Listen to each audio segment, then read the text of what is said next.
Buenas tardes. Dentro del marco del Encuentro Anual de Investigación, Innovación y Creación PUC 2021, presentaremos a continuación el conversatorio Perspectivas de Investigación en Ciencias Fundamentales. Intercambiaremos ideas sobre el estado actual y futuro de la investigación en ciencias fundamentales en el Perú. Debatiremos el enfoque aplicativo y de beneficio a las necesidades del país que tienen algunas convocatorias de financiamiento. Analizaremos la formación y atracción de recursos humanos para crear una masa crítica de científicos. Comentaremos también sobre el informe de la Comisión Consultiva para Ciencia, Tecnología e Innovación. Finalizaremos con las tareas pendientes y retos en investigación. La mesa del día de hoy está integrada por 4 investigadores del Departamento Académico de Ciencias, representando a todas sus secciones, tanto de matemáticas, química y física. Tenemos en primer lugar al doctor Alfredo Poirier. Él es profesor principal del Departamento Académico de Ciencias, obtuvo su doctorado en matemáticas por la Stony Brook University y también es magíster en informática por la PUC. Es miembro también del grupo Geometría y Dinámica Compleja. También nos acompaña el día de hoy la doctora Betty Galarreta, que es profesora principal, doctora en química por la Universidad of Western Ontario, Canadá, y postdoctorado en Photonics Center de Boston University en Estados Unidos. Es actualmente coordinadora y participa de diversos proyectos relacionados al área de nanosensores químicos y de espectroscopía vibracional, Raman e infrarrojo, aplicados al análisis de alimentos y estudio de materiales del patrimonio cultural. También el día de hoy nos acompaña el doctor Rolf Grieseler. Él es profesor del Departamento Académico de Ciencias con un doctorado en Ingeniería y Ciencias de los Materiales por la Universidad Técnica de Ilmenau en Alemania. Es director de la Maestría en Ingeniería y Ciencias de los Materiales. También es miembro del Grupo de Ciencias de Materiales y Energías Renovables, MATER, especializándose en modificaciones de superficies y películas delgadas, pulverización catódica y estructuración en nanoescala. Finalmente nos acompaña también el doctor Antonio Lira, quien es profesor del Departamento Académico de Ciencias. Se doctoró en física por la Universidad de Bonn, en Alemania, y ha sido investigador principal del Institut für Strahlen und Kernphysik de la Universidad de Bonn para las interacciones superfinas en compuestos intermetálicos del metal hafnio. Tiene experiencia en estabilización orbital de satélites y en la investigación de señales eléctricas con origen tectónico. El conversatorio tendrá una duración de 40 minutos con un espacio posterior de 15 minutos para preguntas que ustedes podrán hacer, ya sea lo quieren hacer de manera oral o por el chat.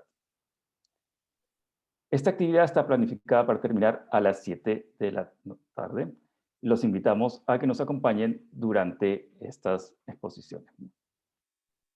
Bienvenidos a todos y bienvenidos con todos nuestros ponentes del día de hoy para esta mesa redonda. Empezaremos entonces hablando de ciencias fundamentales, ¿no? ¿Qué son las ciencias fundamentales, las ciencias duras, ¿no? ¿Cómo las distinguimos de repente de algo aplicado? ¿Cuál es el estado actual de la ciencia en el Perú?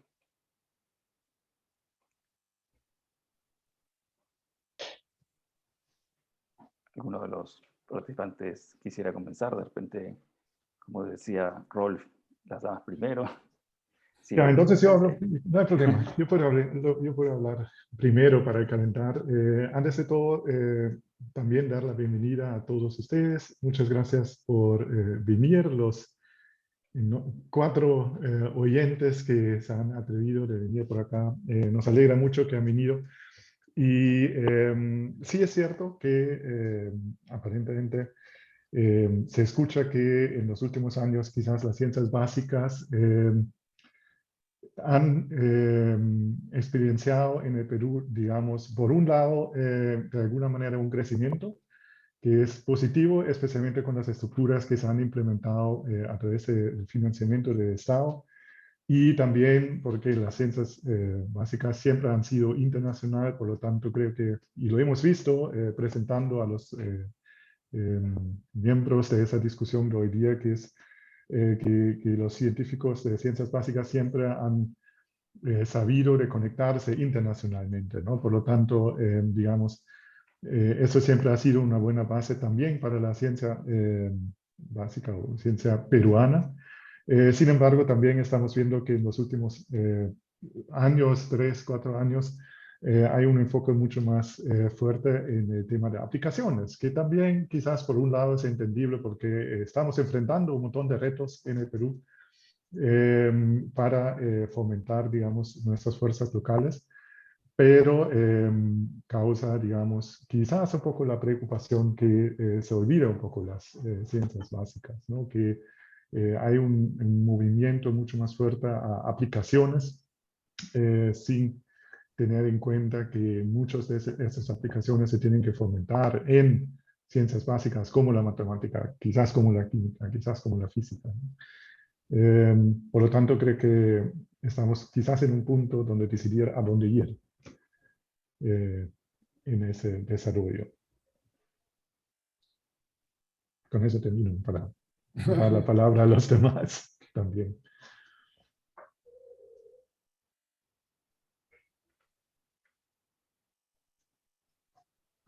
Si siéntanse libres de abrir sus micrófonos e intervenir para esta primera ronda sobre las ciencias fundamentales, el estado actual y cómo ven este hecho que también Rolf lo ha estado trayendo a cotación, que mucho se busca aplicación, ¿no? Piden ciencia fundamental, pero con un aspecto de aplicación para dar financiamiento.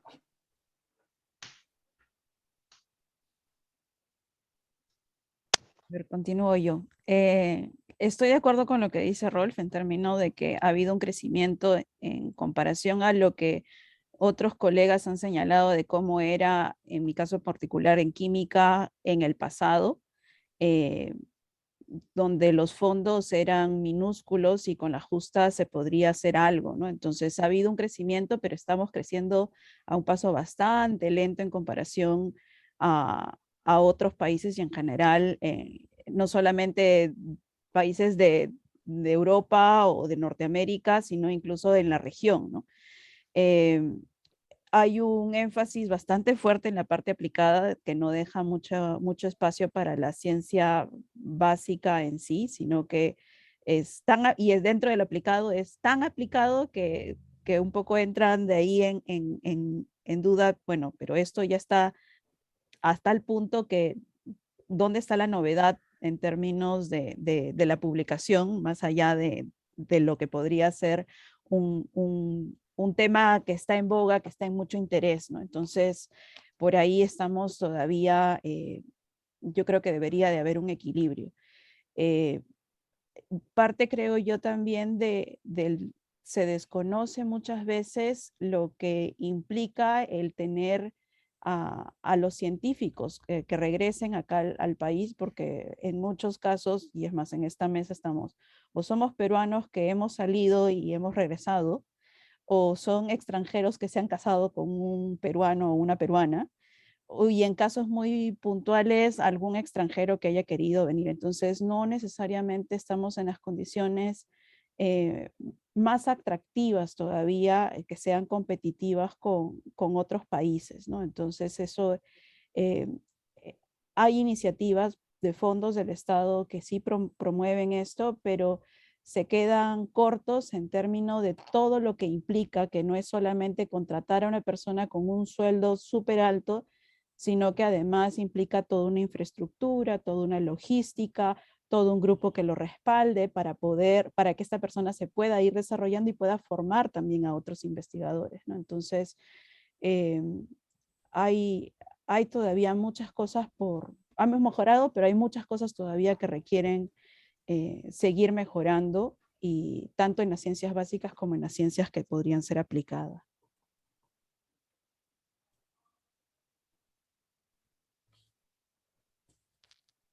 Yo quisiera decir algo, fíjense, yo soy matemático que ya prácticamente está de salida, ¿no? Yo dentro de algunos años no pienso continuar, digamos, trabajando en la universidad.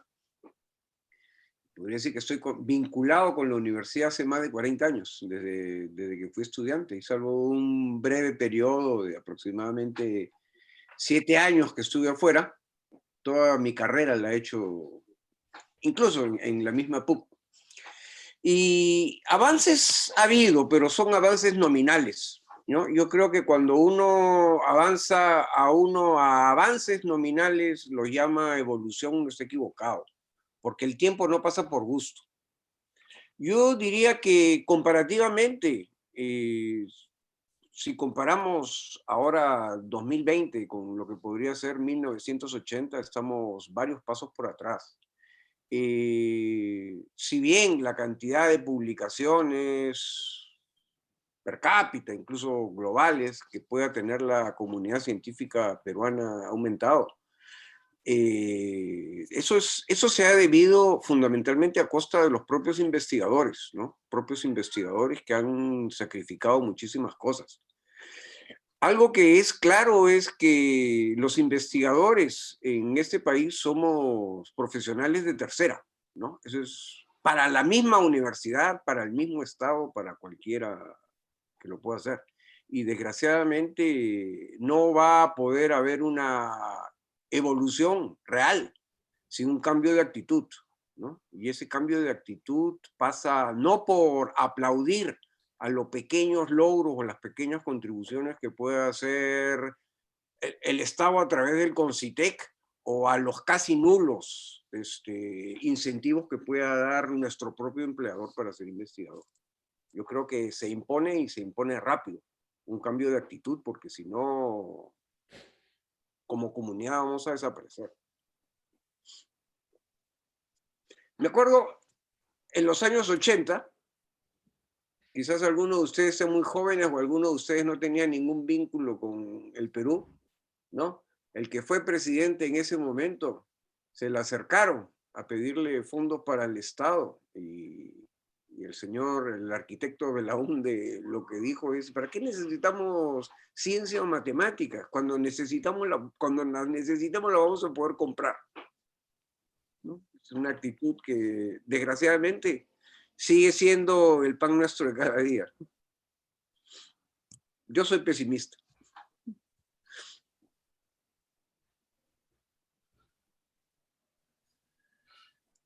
Antonio. Ya, sí. También Alfredo, yo también soy mixta, pero realmente soy optimista, ¿ya? Con el prefijo distinto. Mira, yo pienso que hay diversos factores que pueden hacer de que la ciencia en el Perú, y en particular en la PUCP, mejore, ¿ya? Hace un par de días yo leí un artículo que había salido en Nature, que me lo pasó un profesor que seguramente tú lo conoces, es matemático, Desiderio, y que también es físico, ¿no? Y él, antes de la pandemia, me había comentado una vez de que en New Zealand, en Nueva Zelanda, habían hecho un experimento. Tanto en la universidad habían hecho un experimento con respecto a los fondos para los proyectos de investigación, ¿ya?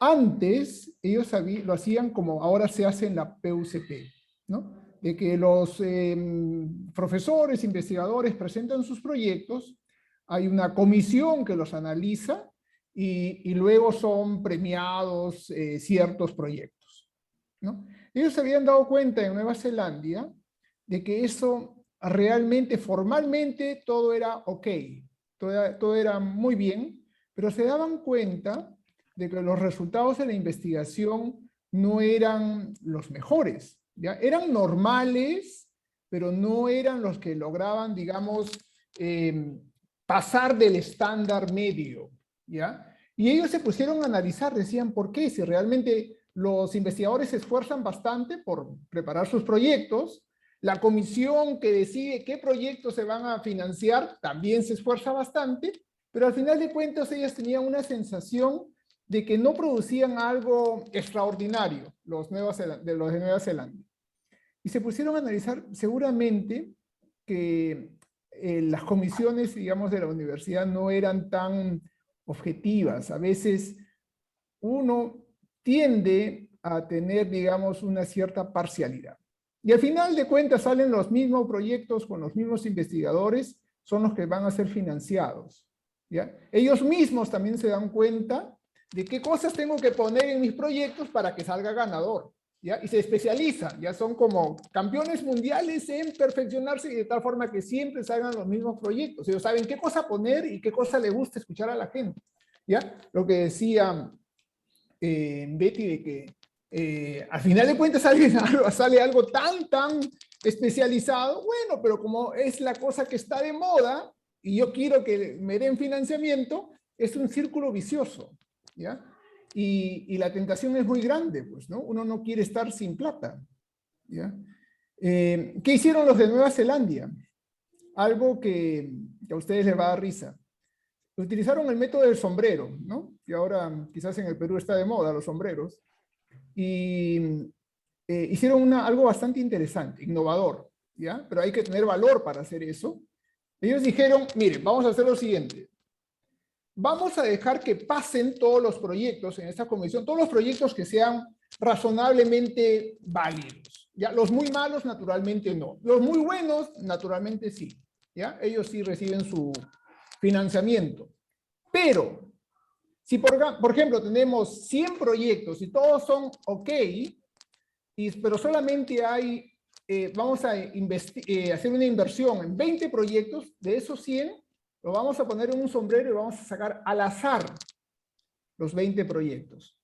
Y así nos vamos a evitar un montón de que la gente solamente se esfuerce por poner lo que quiere, porque sabe lo que quiere la comisión escuchar, ¿ya? Y entonces la gente así tenía mucho mayor libertad para hacer investigación.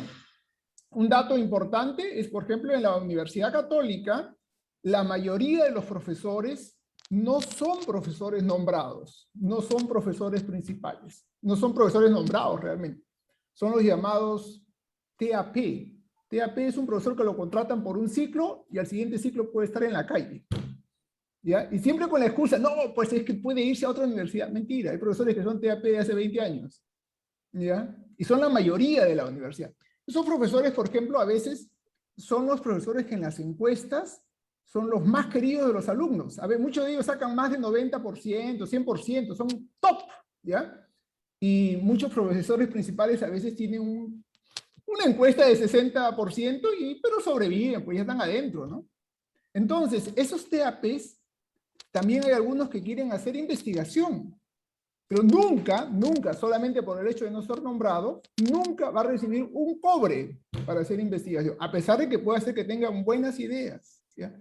Quizás, no sé, se podría, tendríamos hacer este nuevo método que se utiliza en Nueva Zelanda, pero no solamente en Nueva Zelanda, también en Suiza, incluso en Alemania, la comisión VW, Volkswagen, que es el mayor inversor privado en Alemania para becas, también lo ha hecho eso. Ahora, si hay 100 candidatos, ya no vamos a elegir de acuerdo a los criterios de antes, sino si son 100 aceptables, vamos a hacer al azar, ¿ya? Incluso en la conservadora Alemania, ¿ya? Quizás esta idea pueda tener eco, quizás, no lo sé, ¿no? Quizás sí, quizás no, pero si no lo comento, pues nunca lo van a conocer otras personas, ¿ya? Quizás sea una posibilidad para nosotros también en la Católica. Gracias, Antonio. Hay diferentes perspectivas y alternativas ahí de solución, pero también en general esto no va a avanzar si es que no tenemos profesionales capacitados. Entonces la otra pregunta es cómo generar gente capacitada con un doctorado, una maestría, que pueda hacer investigación, necesitamos becas, la gente se puede autofinanciar. ¿Cómo es que puede crecer esta masa de investigadores para que puedan realizar investigación? A eso solo hay una respuesta, solo contrata doctores. Solo contrata doctores.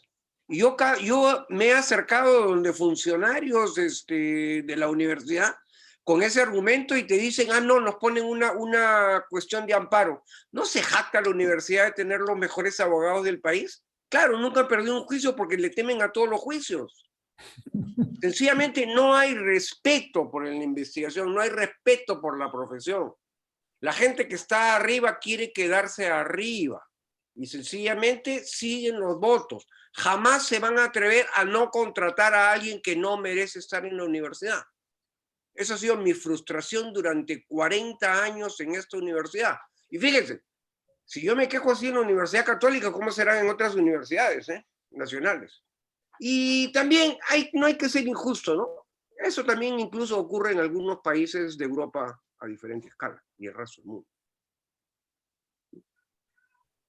Sí, pero si la pregunta es cómo atraer, digamos, nuevos jóvenes ahí eficientemente, efectivamente, pues, ¿no? Como somos universidad privada, eso, digamos, es una primera barrera para que la gente realmente entran para buscarse la carrera de científico, pues, ¿no? Que tienen que pagar, y no poco, especialmente en, digamos, posgrado hasta un doctorado. Entonces, muchos obviamente van a decir, ok, entonces hago mi pregrado en la Católica, probablemente estoy bien fomentado en todos los temas científicos y viendo de física, por ejemplo, sí son, ¿no? O sea, hay muchos que no tienen casi ningún problema ir y digamos, estudiar en el extranjero después de una maestría, pero de ahí se van, pues, ¿no? Entonces, las posibilidades de traer científicos potenciales jóvenes no va por ese camino probablemente. O sea, no podemos fomentar hasta llegar hasta el doctorado, o va a estar difícil por lo menos, viendo qué ofertas hay en el mundo, que alguien estudia toda su carrera hasta el doctorado en el Perú. Entonces la otra opción es, y un poco va ahí donde va el profesor Alfredo, contratarlo cuando ya están con la experiencia de afuera, ¿no? O sea, van hasta el doctorado en el extranjero, de ahí quizás hacen un postdoc en algún lugar y de ahí traerlos. Pero de ahí, ¿qué?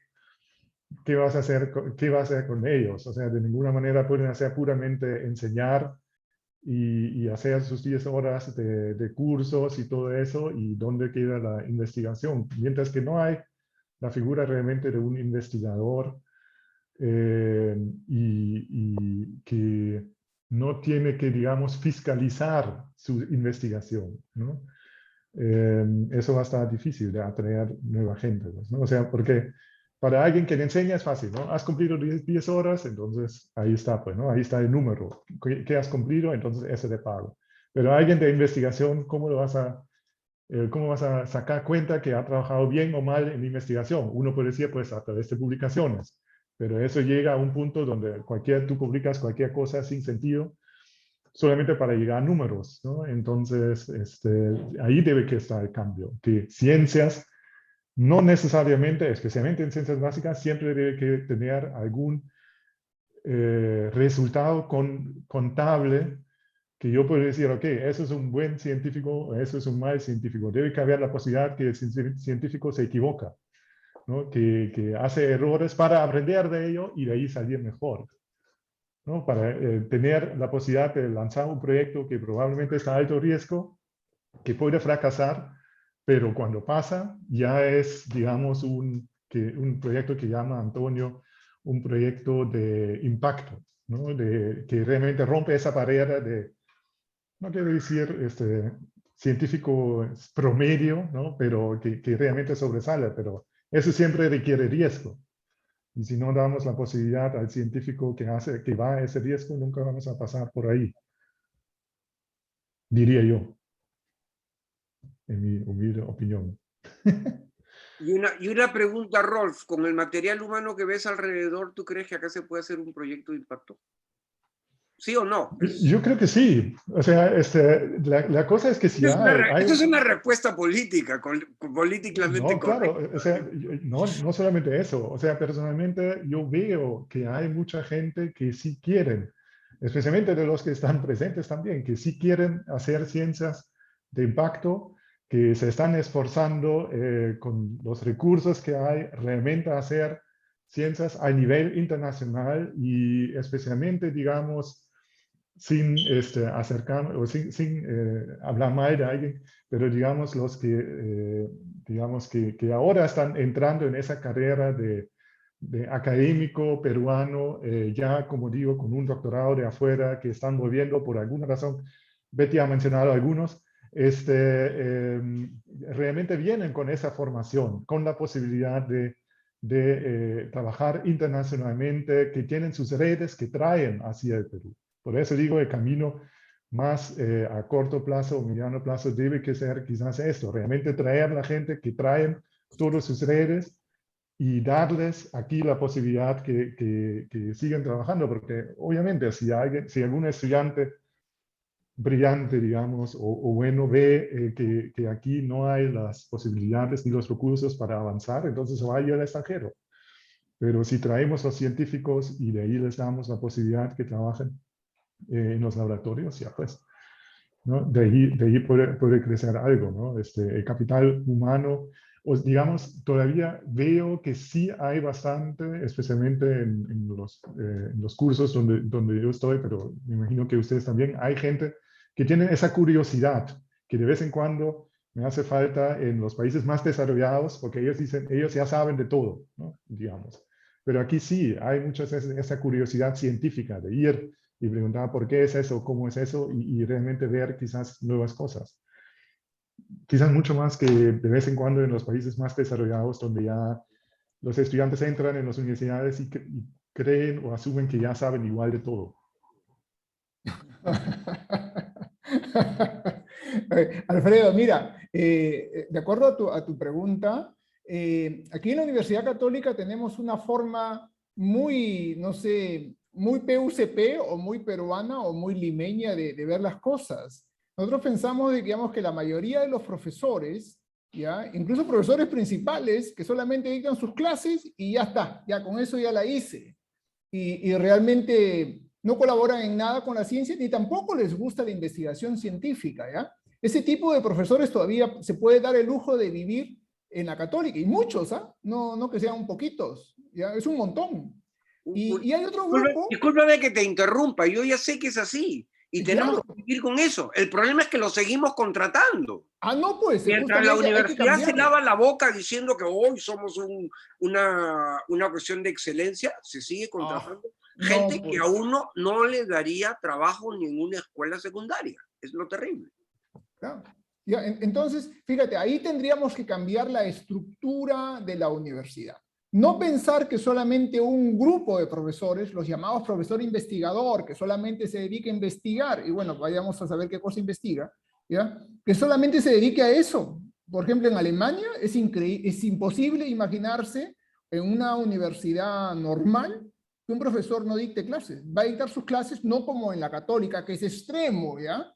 Puras clases solamente, ¿no? Un semestre sí, un semestre no, y después en el otro semestre que no dicta clases, pues se dedica más a la investigación. Pero eso sí, todos los profesores tienen que investigar. No se puede dar una universidad que quiere ser buena realmente, no se puede dar el lujo de que los profesores solamente den clases. El profesor que se contrata, y que se elimine esa cuestión del TPA, ¿ya? Profesor que se contrata tiene que hacer investigación. Tengo que ayudarlo, tengo que fomentar la investigación, pero después él está obligado. No lo puede, entonces está por gusto, no es profesor, pues. ¿Ya? Entonces, eso de que solamente dicto clases, solamente soy pedagogo, oye, esa es una trampa, ¿no? Debería hacerse, todos los profesores deben de poder investigar y al mismo tiempo dar frutos, y también naturalmente tienen que enseñar, pues no pueden tener una posición a la Albert Einstein, que solamente investiga, ¿ya? Esos son casos extremos, ¿no?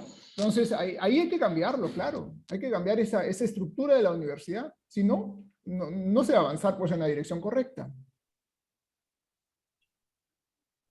A ver, yo solo para complementar ahí en lo que dicen, concuerdo con Antonio de tiene que haber un balance, porque no puede ser un profesor solamente que haga investigación o que solo haga docencia a nivel universitario. Concuerdo también con Alfredo que tener grado de doctor debería ser algo obligatorio para todos. Entonces, quizás convendría hacer sí la diferencia que no lo tenemos en la universidad, porque estos profesores TPA en algunos casos podrían ser considerados instructores para estos cursos masivos. Entonces, no es el cargo de profesor necesariamente. La universidad tiene también muchas falencias. En nuestro caso puntual en la PUC no existe la figura del postdoc. Entonces, para nosotros sigue siendo profesor. Entonces, en términos de la línea de carrera que pudiera optar a alguien a contratar, tenemos muchas cosas por mejorar. Como dice Alfredo también, ¿qué será en los casos de otras universidades, ¿no? Donde es todavía mucho más rígido el sistema y no permite ningún tipo de juegos. El traer, como nuevamente repito, creo que es importante, no solamente el repatriar a investigadores para que vengan a formar y que vengan a aumentar esta masa crítica de investigadores que se necesita, sino también el poder generar todas las condiciones necesarias. Y cuando hablo de todas las condiciones necesarias, incluyo al Estado, porque ¿cuántas veces nos ha pasado a gente que hace, por ejemplo, algo que sea bio, en donde nos pasamos la mitad del proyecto peleándonos porque no podemos importar materiales que necesitamos porque el sistema no lo permite, porque o bien hay un problema con Digesa o con Digemit, o a nivel de impuestos, o a nivel de no se sabe si es que se puede traer. Entonces, el sistema en general del Estado no está articulado. Entonces, vienen proyectos como Magnet para poder repatriar investigadores, y si bien han ido aumentando y han mejorado en términos de las condiciones, muchos de ellos han terminado regresando porque saben que no tienen los medios necesarios para poder desarrollarse y están viniendo al Perú para frenar un poco su productividad. Se están sacrificando porque hay que generar ese espacio ideal. Entonces creo que a nivel del sistema se tiene que mejorar y a nivel también de las instituciones. El poder aumentar esta masa crítica tiene que venir desde abajo, desde el nivel del pregrado para poco a poco seguir aumentando e ir creciendo en tener posgrados que sean de mayor calidad y que sean competitivos, ¿no? Sí, sí. Betty, te cuento de que en los Estados Unidos, Richard Feynman, seguramente lo has escuchado, ¿no? Con su famoso libro, ese profesor, a pesar de ser un premio Nobel, en los Estados Unidos él dictaba en los estudios generales, ¿ya? Acá se ve más o menos como, de quinta categoría, ¿no? Dictar en los estudios generales. No, allá en los Estados Unidos, a los mejores profesores, les dicen, bueno, tú vas a enseñar pues a los cachimbos, ¿ya? Tú tienes que ser el inspirador de las nuevas generaciones, ¿no? Sí, pero No en hay contradicción. nuestro caso puntual, o sea, hay que empezar desde casa, ¿no? O sea, Claro, estamos haciendo eso, o sea, a la hora que estamos contratando agentes, estamos contratando por profesor, un perfil de una plaza para un profesor que tenga perfil solamente docente, todavía sí existe esa figura, o ya estamos considerando esta figura que solo tienen que tener doctorado y que tienen que hacer tanto docencia como investigación. la primera opción, la que tú has dicho, es la que hay, ¿no? Y eso tiene que cambiar, porque fíjate, si solamente a cualquier persona X del mundo le ofrezco una cierta cantidad de plata, pensando que con la plata lo voy a lograr todo, nos estamos engañando. Cualquier persona que quiere hacer algo notable en su vida, que su vida no ha sido por gusto, no va a venir solamente por $5,000. Eso lo consigue en 2 cocachos en cualquier otra parte. ¿Ya? Entonces no va a venir por los $5,000, $6,000, eso lo puede conseguir en otras partes también. Entonces, si va a venir y le voy a ofrecer plata y después no le voy a ofrecer nada, se va a ir. Después de un tiempo va a decir, señores, lo siento, I'm sorry, chao, me voy. ¿Ya? Si no está todo lo necesario para que sea atractivo la PUCP como lugar de trabajo, esa es plata tirada por la ventana. Y a nivel de país y como también financiamiento, a veces hay unos temas específicos que dicen que son de interés nacional, algo que tenga algún revertido en la sociedad. ¿Qué piensan de eso? ¿Hay algún tema que se debería impulsar más o se debería abrir todo simplemente si es que se hace buena ciencia? Yo con el Estado no me meto, por lo general es una repartija. Esa es la experiencia que yo he tenido. Yo sé que eso no ocurre probablemente para otras carreras, pero por ejemplo, la Universidad Católica tiene motivos muy serios, muy grandes para estar resentido con el Concitec y no perdonarlo. No los necesitamos, además. Yo sé que eso de acá para físicos químicos puede sonar un exabrupto porque ustedes sí necesitan su dinero, pero nosotros nos han tratado mal y yo no tengo por qué perdonarlos. No los necesito. ¿En qué forma fue el trato malo, Alfredo? Digamos que no... Te puedo dar anécdotas, a millones. 2, ¿quieres? Claro, sí, por favor. ¿Ya?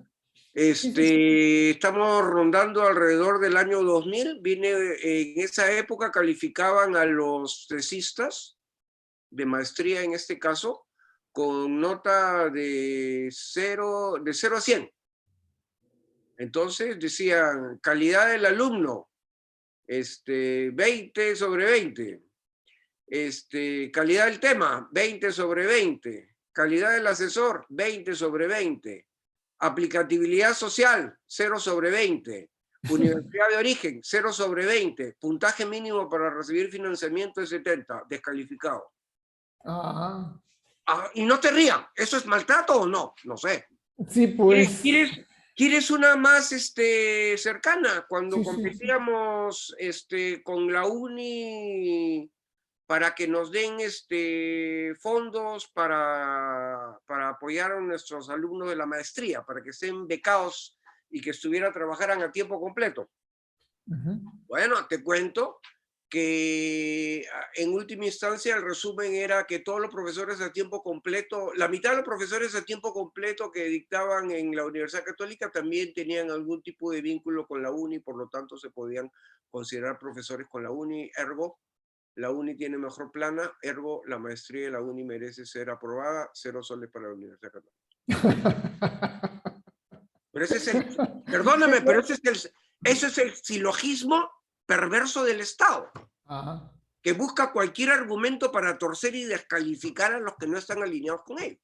Un cierto resentimiento, ¿no? Gobierno. Te estoy hablando de cuando empezó a haber relativamente fondos desde Gisela Ojeda. O sea, dime. Pero entonces no sería necesario... Yo no necesito sus fondos. Matemáticas no los necesitamos. Nosotros, desgraciadamente, bueno, sí necesitamos para apoyar alumnos, pero nosotros no necesitamos materiales, nosotros miramos al techo por inspiración.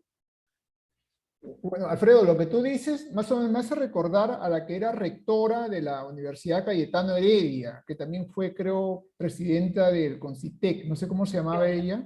Fabiola. Estaba con un congresista. Fabiola León. Sí, exactamente. Pero todo esto acá viene antes del tiempo Fabiola. Fue cuando empezaron a dar fondos con Gisela Ojeda. Y no es que sea Gisela Ojeda la que haya descalificado, pero simplemente es todo el aparato perverso de burócratas del Concitec. Del Estado. Son empleados públicos. Piensan en empleados públicos. Pero entonces no tendríamos que educar al Estado, ya que somos educadores también, parte universitarios.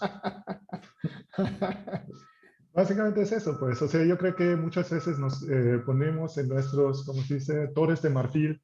Nos quedamos acá adentro y ¿qué más nos queda? Pues, o sea, realmente también... Perdóname, pero no viene, o sea, quizás no venga el caso, pero es hasta para reírse. En algún momento de mi vida, ¿ya?, a mí me ofrecieron la subdirección de un organismo público. ¿Ya? Y después de conversar unas buenas horas con quien iba a ser mi jefe, decidí que no, porque sencillamente las condiciones del Estado no valían y el esfuerzo iba a ser perdido. Bueno, 4 años, 5 años después, esta persona se la pasó 6 años en el Poder Judicial por todos los juicios que tenía por culpa de haber sido presidente del Estado. O sea, dime, ¿con qué ganas uno va a querer ir a educar al Estado? Hay que ser un hombre, hay que ser un tipo de humanidades para querer trabajar por el Estado. Ellos nacieron para eso, ¿no? Nosotros no hemos nacido como para estar liando con ese tipo de cuestiones. Pero por eso tenemos tan poca representación. Pues. Hay un congresista, si no mal me acuerdo, que realmente es quizás científico o dos. Por lo tanto, obviamente no tenemos vara. Pues, ¿no? Si todos son humanistas, los humanistas tienen vara, los científicos de ciencias duras se quedan viéndose las caras. Si nos ponemos en esos términos, China trabaja desde que el Politburó está compuesto por 11 ingenieros y un científico. Antes no funcionaba, ahora funciona. Una locomotora. Pero como le digo, no... eso de tratar de reformar al Estado son vanas ilusiones. Y bueno, esa es mi opinión sobre el Estado, ¿no? Ustedes quizás sean más benévolos con el Estado o necesiten del Estado, ¿no?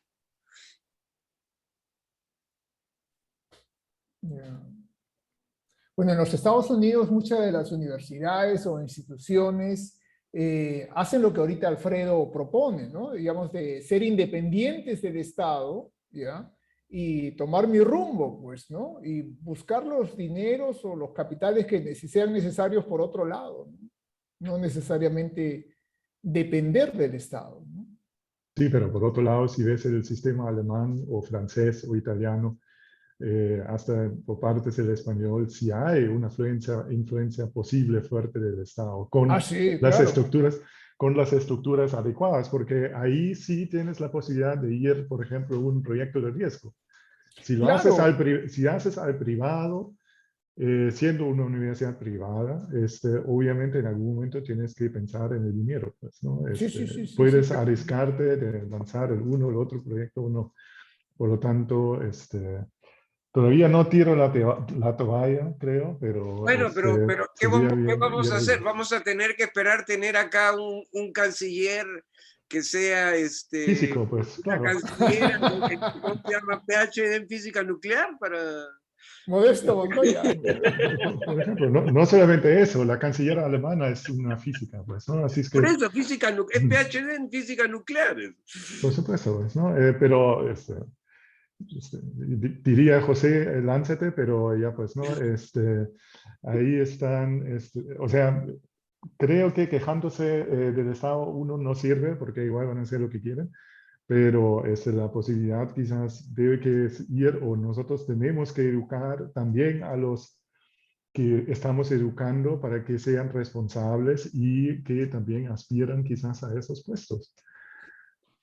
No nosotros, quizás, pero digamos, por física básica, por química básica, por matemática básica, pasan todos, hasta los humanidades. Entonces, claro.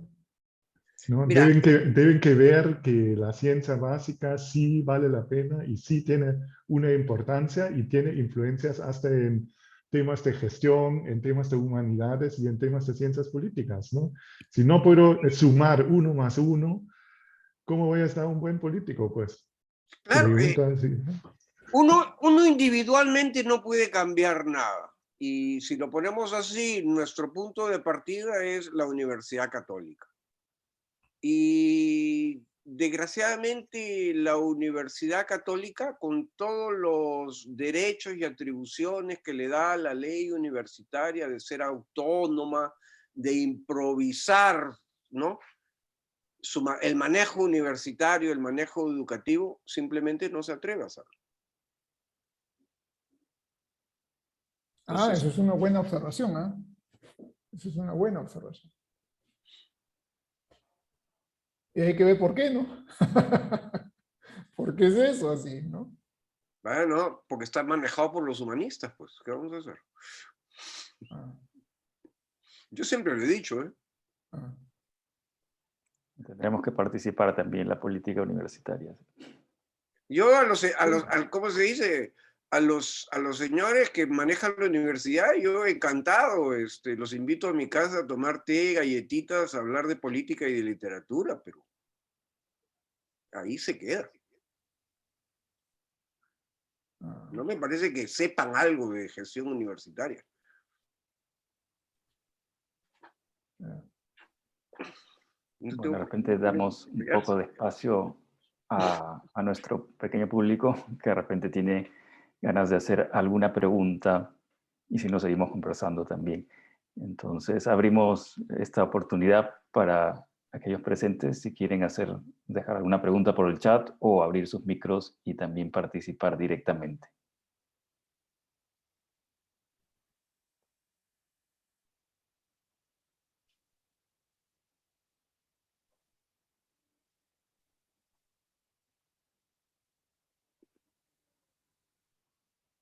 Buenas noches. Buenas noches, Luis. Sí, Adelante. quería en todo caso dar una opinión y bueno, tal vez ahí formular una pregunta. Bueno, ante todo lo expuesto, que creo que es totalmente todos realmente son realidades. Creo que ante los problemas siempre se aperturan posibilidades y oportunidades, ¿no? Es decir, todo este diagnóstico de problemas que existe para poder, digamos, liderar el ámbito científico en un escenario que básicamente es más político. Creo que en la coyuntura sería mejor, tal vez, ¿no?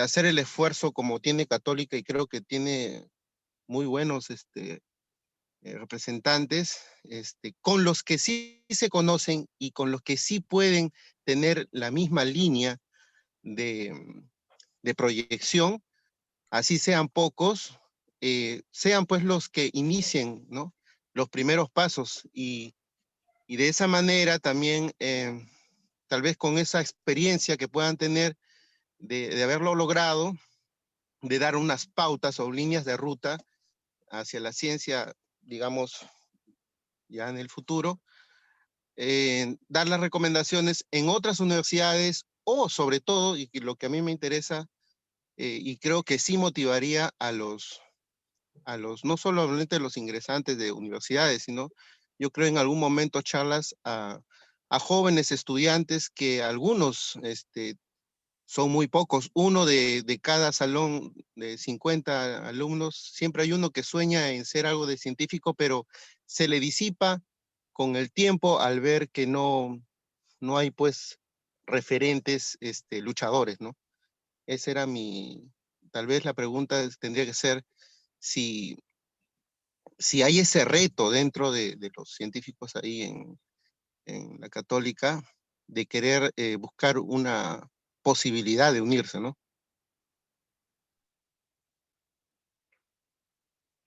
Muchas gracias, Luis, por tu intervención. A ver. Efectivamente, digamos, creo que vale la pena animar a la gente que realmente entran en la carrera científica, más que nada porque siempre quien al final tiene el impacto en la sociedad son los científicos. Pues, ¿no? Lo hemos aprendido a lo duro ahora en la pandemia, pero eso también ha sido antes, pues, ¿no? Que en realidad el mayor impacto podemos tener como científicos, dando, digamos, una guía para la sociedad, y no digo solamente los de ciencias duras, de ciencias básicas, de matemática, química, física, pero en realidad todos los que trabajamos científicamente correcto y que desarrollamos un cierto, digamos, método como acercarnos a encontrar ideas, ¿no? Lo vemos más aún en los tiempos de infinita posibilidad de generar informaciones que sean verdaderos o falsos, pero creo que, quizás estoy ingenio, pero nosotros como científicos tenemos la formación para también poder separar esas informaciones, ¿no?, entre el uno y el otro. Entonces, creo que también dar esa metodología de poder analizar problemas va a ayudar al final no solamente, como digo, a las ciencias duras, pero a mucho más allá también de ciencias aplicadas, ¿no? Por lo tanto, no necesariamente siempre ese conocimiento o digamos, repetir cómo funciona una ecuación o cómo hacer una ecuación, pero, o cómo funciona una reacción química o cómo funciona un efecto físico, pero más bien entender lo detrás de eso y cómo llegar a ese conocimiento, ¿no? Es un poco más el camino, ¿no? La técnica de poder sacar información. Y creo que eso va a dar más un impulso a la gente que se animan también de estudiar ciencias, sobre todo, porque van a ver que no les sirve solamente para, digamos, resolver los grandes problemas del mundo, pero también ver un poco que mejora su propio día en día, ¿no? Tener una cierta, digamos, rigidez en las cosas, cómo hacerlo, creo personalmente. Una cierta estructura, digamos, cómo resolver quizás problemas. Claro, Rosa, ahí has tocado, en tu última frase, has tocado algo que creo que es fundamental para el Perú. Si preguntas a una persona común y corriente de la calle, ¿qué cosa es ciencia natural? O preguntas qué es física, te va a poner una cara de incógnita. Y justamente porque para ellos la física puede ser que no signifique nada. Porque me dirán, ¿y para qué me sirve realmente? Y hay veces ellos tienen razón también. Ellos podrían preguntarse, ¿para qué me sirve la física, la química? Si no ven ejemplos de la vida diaria que digan, bueno, sí, me sirve de algo, ¿no? Es, por ejemplo, aquí, ¿para qué me sirve la medicina? Bueno, para sobrevivir, pues, contra el coronavirus, ¿no? Por ejemplo. Pero si se pregunta, ¿y para qué me sirven las matemáticas? Pobre Alfredo, ya ahí peor todavía, ¿no? Ya como que le pierden el respeto a la ciencia o a las matemáticas. Claro, y en cierta forma se podría entender, ¿ah? Si yo me pongo en los zapatos de ellos, lo podría entender también. Yo creo que se está intentando, no creo que hemos llegado ni siquiera al 1% del esfuerzo, en tratar de motivar también a los chicos, ¿no? De que sepan, yo no, por ejemplo, si uno hace difusión de sus carreras en cada uno de sus nichos, no necesariamente es con el ánimo de que hayan millones de químicos o millones de físicos o millones de matemáticos, pero sí al menos con el ánimo de que la gente pueda, el común de las personas pueda tener un conocimiento básico, que eso es lo que está faltando, ¿no? Y entonces vemos estas deficiencias enormes, lo vemos nosotros cada vez que estamos recibiendo alumnos cachimbos que ingresan con un conocimiento mucho más bajo cada año o cada semestre, y en donde hay que reforzarlos. Imagínense qué pasaría incluso con la gente de letras, ¿no? Estas personas de humanidades que son quienes están dirigiendo, como decía Alfredo, no tienen ningún conocimiento básico de física, de química o de matemáticas desde el colegio. Y después son ellos quienes hacen los formularios que tenemos que completar para los proyectos.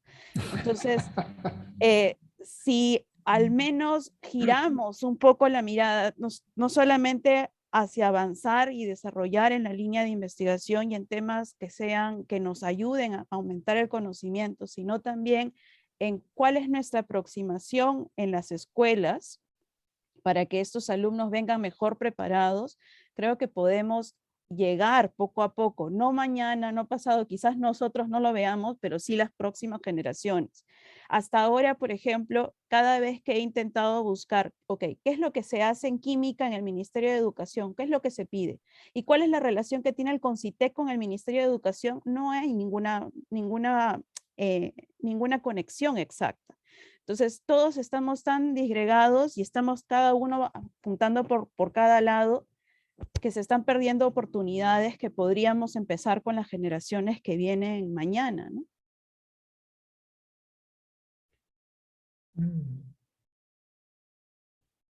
Hay muchos retos que nos quedan para avanzar dentro de la universidad, a nivel personal y bueno, país. Hay varios planos en los que tenemos todavía ahí por actuar. Ya estamos llegando al final de la mesa redonda del día de hoy. De repente, si alguien quiere hacer una pequeña última breve intervención para ya ir finalizando, o a no ser si hay alguien del público que se quedó con alguna pregunta por hacer también, por favor.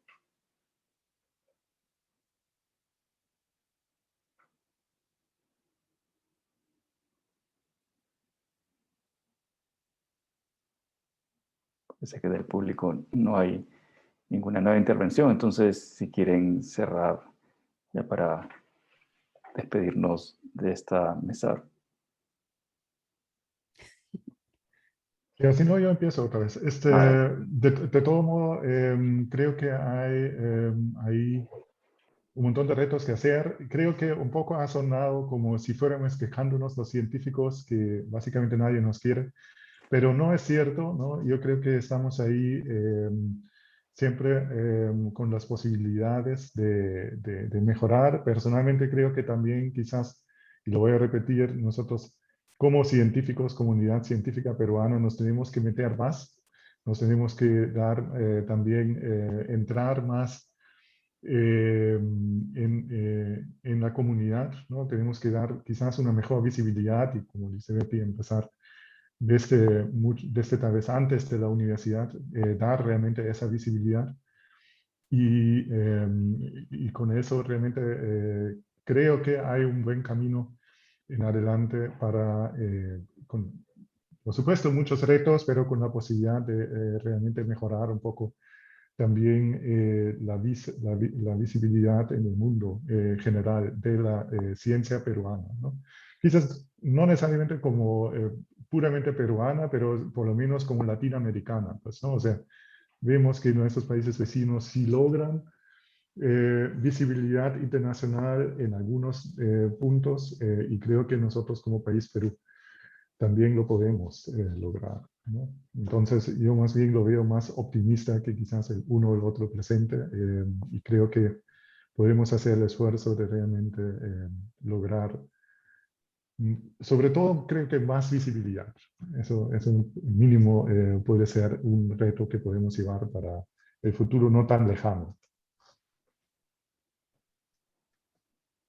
Pero fíjese, yo discrepo contigo, Rolf. Yo creo que nuestra labor es ser científico y podemos extender nuestra labor, flexibilizarla y decir que también nuestra labor es formar futuras generaciones, lo que es cierto, ¿no?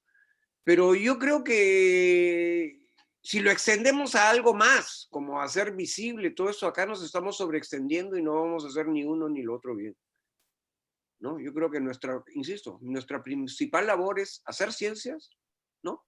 Lógicamente, hacer ciencia es lo que queremos, pero no nos pagan exclusivamente por hacer ciencias, o sea, nosotros nos ganamos la vida de alguna manera u otra formando a las siguientes generaciones. Hay que pensarlo de esta manera, ¿no?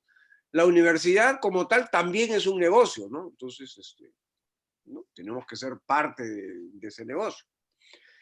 Pero en última instancia, si lo ponemos más allá y como comunidad, o sea, como labor peruana, podemos decir que la ciencia peruana es nula. Y la única finalidad que está cumpliendo en este momento es mantener a empellones lo que nosotros podríamos decir que es tradición científica, ¿no? En el momento en el cual agarremos, si lo queremos ver así, masa crítica y lleguemos al punto de quiebre, ¿no? Va a ser sobre nuestros hombros que se haga. Nosotros no lo vamos a ver, ¿no? Pero esperemos pues que gente que hayamos formado, gente que hayamos conocido, ¿no? Pueda dar un salto, que nosotros, como van las cosas, no vamos a dar. Y tampoco, ojo, no, insisto, no la vamos a dar porque sencillamente es materialmente imposible darla, pero yo creo, insisto, que debemos continuar haciendo lo que hacemos y no irnos por las ramas y tratar de dedicarnos a convertirnos en relacionistas públicos.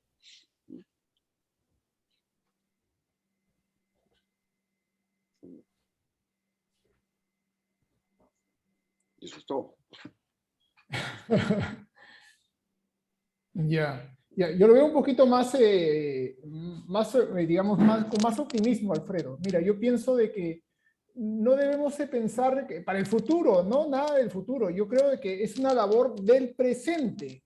El futuro no sabemos si lo vamos a ver o no. El presente sí. Y nosotros somos los actores del presente. No podemos dejar nuestra responsabilidad, es decir, responder nosotros, que lo respondan otros. No, no, no. Yo creo que nosotros debemos hoy hacer ciencia. Cada uno en las medidas de sus posibilidades, de sus talentos. Si a Rolf, por ejemplo, le gusta hacer publicación, digamos, una proyección social, perfecto. Claro. Si él tiene ese talento, genial, ¿ya? Ahora, nosotros debemos de vernos a nosotros también, digamos, ser críticos con nosotros mismos y decir, yo tengo que crear ciencia.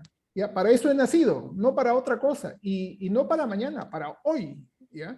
Y yo creo que eso por lo menos es lo que yo siento, que esa es nuestra responsabilidad, ¿no? Yo te entiendo y tú me caes sumamente simpático, pero ahí yo pienso que debemos de ser, digamos, los actores nosotros, ¿no?